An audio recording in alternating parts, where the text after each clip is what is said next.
Olá, meus amigos, estamos aqui juntos mais uma vez, lendo as obras de Chico Xavier e André Luiz. Estamos lendo hoje Sexo e Destino.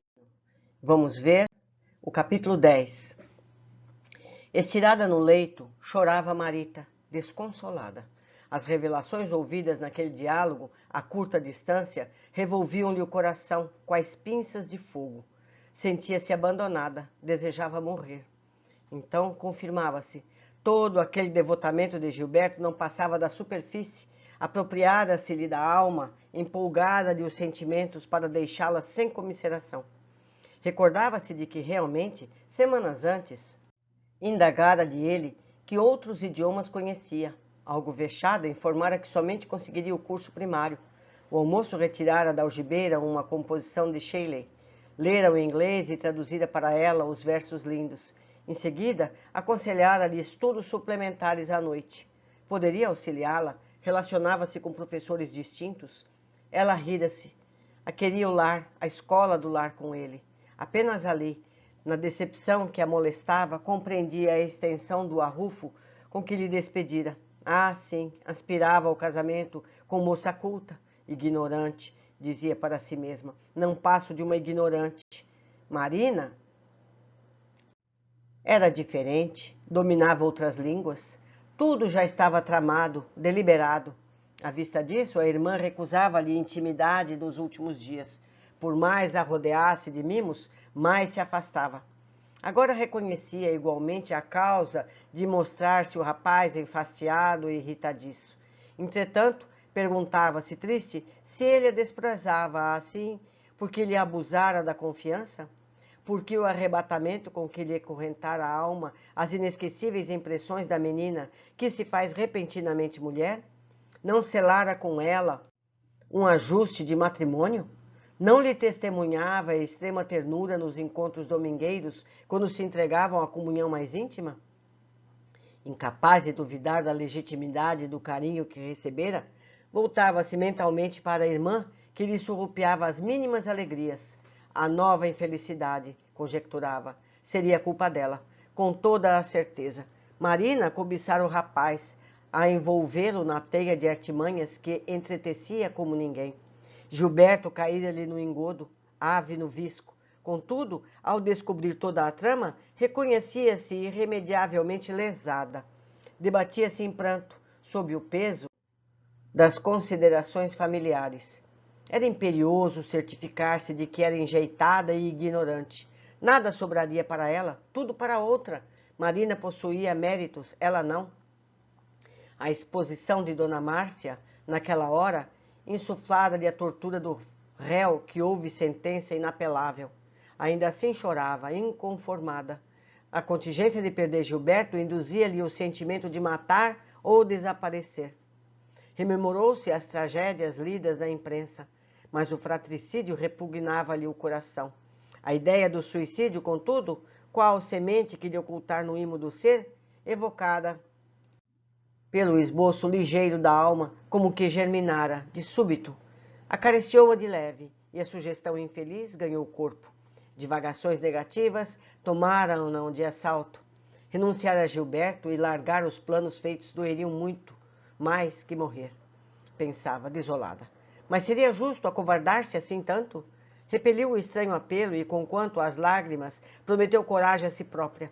Lutaria pela felicidade, explicar-se-ia com o rapaz, baniriam juntos a ameaça pendente. Entretanto, se Gilberto não lhe aceitasse os argumentos, que fazer do destino? Se com o golpe sofrido à frente, percebia também o fantasma da esquisita inclinação do pai adotivo pela retaguarda? Porque a peça que a vida lhe pregava devia esquivar-se ao afeto do jovem que amava, numa consagração natural, para ganhar a paixão do homem maduro que se habituara a respeitar como pai e que lhe acenava como uma espécie de união para ela inaceitável? Estarrecia-se ao ouvi-lo naquela hora. Identificava-lhe o tom de alegria triunfante ao dar-se conta da felicidade com que se desembaçaria de Gilberto no campo em que se prometia apressá-la.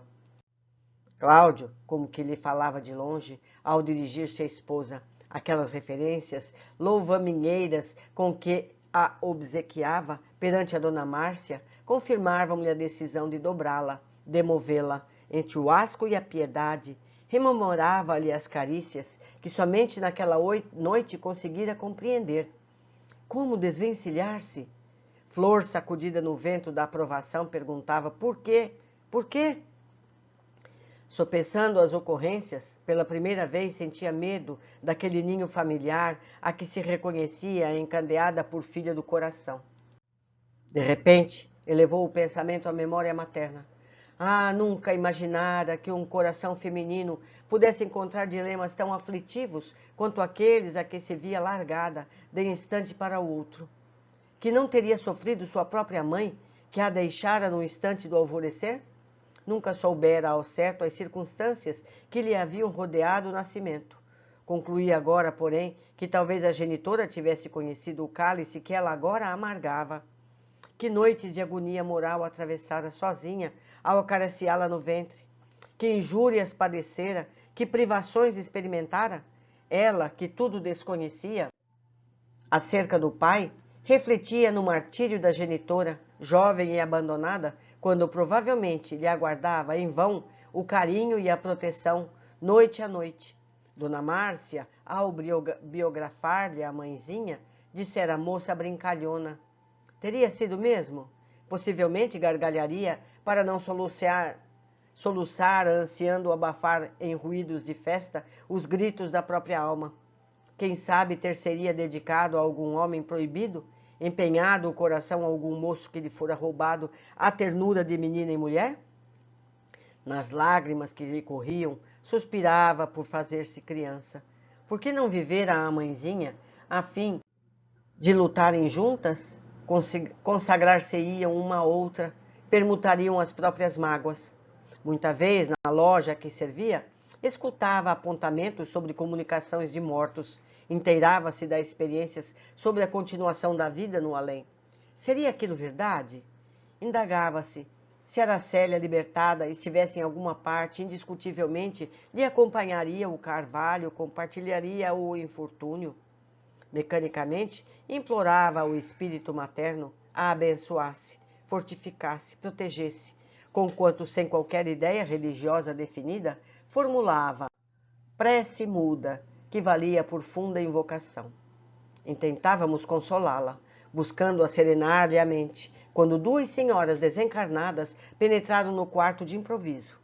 Saudaram-nos afetuosamente, revelando a condição de entidades familiares vinculadas àquele refúgio doméstico. Das recém-chegadas, a que nos pareceu menos experiente adiantou-se para a menina em oração.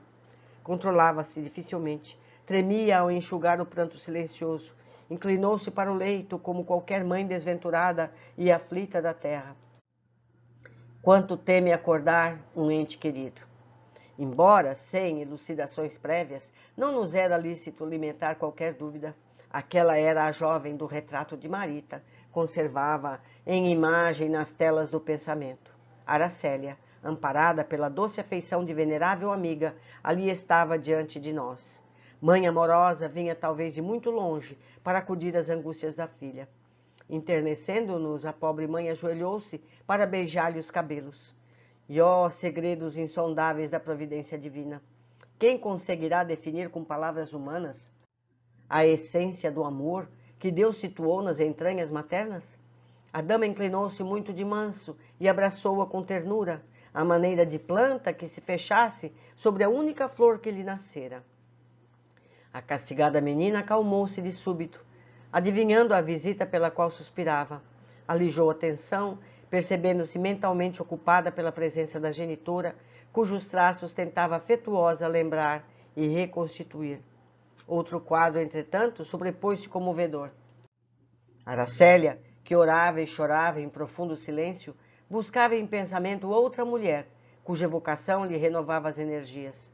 A mãe desencarnada via-se pequenina junto da lavadeira singela que a trouxera na reencarnação última para o teatro da vida humana.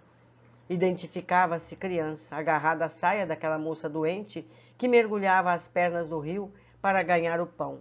Tão fundo atingia a acústica da memória que chegava a escutar o ruído daquelas mãos miúdas esfregando as peças ensaboadas.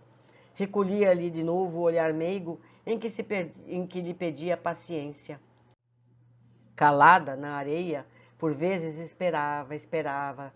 Depois que a mãezinha lhe repunha o corpo frágil, a curta distância, a fim de atender ao serviço. E rememorava o enlevo e o júbilo que sentia quando os braços maternos a retomavam para fazê-la dormir ao som de velho estribilho a que lhe acostumara no lar de telha vã. De olhos parados, como se buscasse, além do espaço infinito, o colo agasalhante que o tempo arrebentara. Assumiu nova posição, colocando a cabeça da jovem no próprio regaço e emocionando-se até as lágrimas, qual se tivesse nos lábios, aqueles lábios de mãe, humilde e enferma, que jamais esqueceria. Araceli, em pranto resignado, cantou suavemente diante de nós. Lindo anjo de meus passos, descansa, meu doce bem. Dorme, dorme nos meus braços, enquanto a noite não vem. Dorme, filhinha querida, não chores, encanto meu. Dorme, dorme, minha vida, tesouro que Deus me deu. Qual se fora repentinamente magnetizada, Marita caiu em pesado sono. Isso feito, a senhora que tutelava a companheira atraiu-a brandamente de encontro ao peito, no manifesto propósito de consolá-la, e segurando-a, falou-nos triste. Irmãos, nossa Aracélia ainda não está em condições de amparar a filha. E ajuntou, entre gentil e desapontada. Perdoem-nos a interferência. Nós, as mães, certas dificuldades, nada mais temos que alguma velha canção para dar aos nossos filhos. Em seguida, retirou-se sustendo Aracélia, que se lhe refugiara nos braços, soluçando. Ainda não nos refizemos da emoção, quando vimos Marita, em espírito, afastar-se do corpo denso, guardando a inquietação da criança, que anseia inutilmente pelo calor materno. Qual ocorre, porém, a maioria das criaturas encarnadas no plano físico, mostrava lucidez oscilante, insegura, cambaleou no quarto, percebendo que Neves se dispunha a mimá-la, sustive-lhe o pulso, fazendo-lhe sentir que a nossa intervenção direta poderia frustrar-lhe os desejos e que, a fim de prestar-lhe auxílio eficiente, era mister deixá-la à vontade, sob vigilância direta, de modo a examinar-lhe as necessidades mais íntimas. Sucedeu quase de imediato o que não prevíamos. Esfumaram-se os arroubos da filha saudosa, esmaeceram-lhe atitudes infantis. A menina de Aracélia desaparecera e ressurgiu nela a personalidade feminina, estuante e clara. A moça não nos via, guardava a mente nebulosa que caracteriza os pequeninos ainda tenros, incapazes de particularizar as impressões quando se transferem de lugar. Entretanto, qual lhes acontece quando, ao reterem ideias fixas, quais sejam o brinquedo ou a guloseima, concentram-se-lhe todos os pensamentos num ponto só. Gilberto. Queria ver Gilberto, ouvir Gilberto.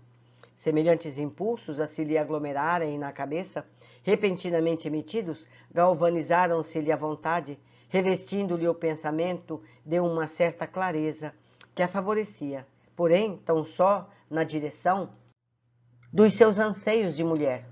Essa penetração parcial, como que lhe conferia agora, seguro apoio íntimo, e Marita, figurando-se no senhora de si, conquanto absolutamente presa ao desejo ardente em que se lhe obstinava, largou o aposento, descendo os largos trechos da escadaria que contornava o elevador, deixou para trás o enorme edifício, qual sonâmbula magnetizada pelos próprios reflexos. Seguimos-la, atentos, não obstante confiando-a à própria discrição. Cabia-nos estudar-lhe os ímpetos extrovertidos, consultar-lhe as inclinações. Não tivemos, todavia, qualquer dificuldade para adivinhar-lhe o rumo. Em tempo reduzido, a filha adotiva de Cláudio alcançou a residência de Nemésio, que já se nos fizera conhecida. Na certeza instintiva de quem se endereça a determinada pessoa pelos recursos do olfato, sem atender a qualquer convenções de forma e número, avançou casa dentro, acalentando a imagem de Gilberto, que lhe substancializava o pensamento dominante. Impulsionada pelas percepções indefiníveis da alma, demandou o amplo dormitório localizado nos fundos da moradia, e sem que nos fosse possível avaliar, de pronto, a resolução de garantir-lhe a liberdade, a fim de analisar-lhe as reações, sobreveio o choque doloroso.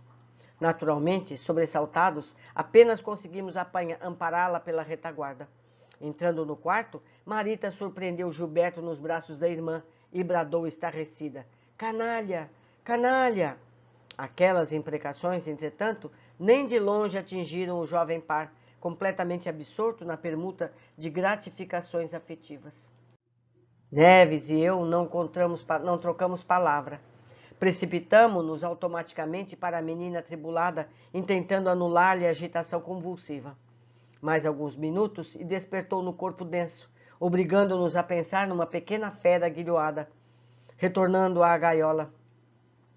Descerrando as pálpebras vagarosamente, denotava o olhar e feição dos loucos. Quando relaxavam os músculos, em seguida, a perigoso acesso de fúria. Tateou espantada a fronte suarenta. Fez luz com fome de realidade física. Atarantada, sentou-se para fixar as paredes, com mais segurança, e certificar-se de que se achava no leito e no lar. Pouco a pouco, readquiriu a confiança, acalmou-se, refazendo energias. No entanto, acusava uma espécie de tranquilidade constrangida e amarga. Pesadelo? Indagava-se aterrada. Ou, quem sabe, os padecimentos simultâneos lhe acarretaram crises de loucura? Doía-lhe a cabeça. Sentia-se desajustada, febril. Marita regressara ao agasalho físico sob pressa demasiada, sem que nos fosse possível adotar qualquer providência para anestesiar-lhe a memória. Retinha no pensamento particularidades do quadro visto e ouvido, e encarcerada de novo entre as impressões superficiais dos sentidos corpóreos e a noção da verdade profunda que não lograva apalpar, entrou em pranto agoniado, para somente dormir com relativa calma nos clarões do dia. Todos temos essas competências, mas felizmente a maioria de nós, e na maioria das oportunidades, não nos lembramos de nada. Mas vamos às observações. Vemos mais uma vez os efeitos de uma prece. Marita lembrou da mãe, rapidamente esta chega para consolá-la. Mãe amorosa vinha, talvez, de muito longe para acudir às angústias da filha. Isso nos faz mais responsáveis quanto aos nossos pensamentos a respeito dos nossos falecidos, dos nossos familiares que já se foram. Seja chamá-los por amor e saudade, seja por não gostar deles, seja por ter algum fato que nos separe, esses sentimentos permanecem e chegam até todos. Isso não é correto. Jesus nos avisou: deixemos os mortos cuidarem dos mortos, não é verdade? Então vamos procurar sempre ter pensamentos amorosos, carinhosos e não apelos, não cobranças. Segundo, onde estiver nosso tesouro, aí estará nosso coração. Ou vice-versa, onde estiver nosso coração, aí estará o nosso tesouro. Marita, assim que dormiu, foi em busca de Gilberto. Acordou com as imagens claras do que viu, mas ainda assim não terá certeza, pois não tem conhecimento dessas possibilidades. É isso, meus amigos. Mais um capítulo com mais revelações importantes para os nossos estudos. Deixo aqui meu e-mail, meu contato, assim como a possibilidade de escreverem na área de comentários aqui do YouTube. Com a ajuda de vocês, com a ajuda de todos, podemos trocar impressões e tirar o máximo proveito dessas leituras. Um abraço carinhoso e até o próximo capítulo.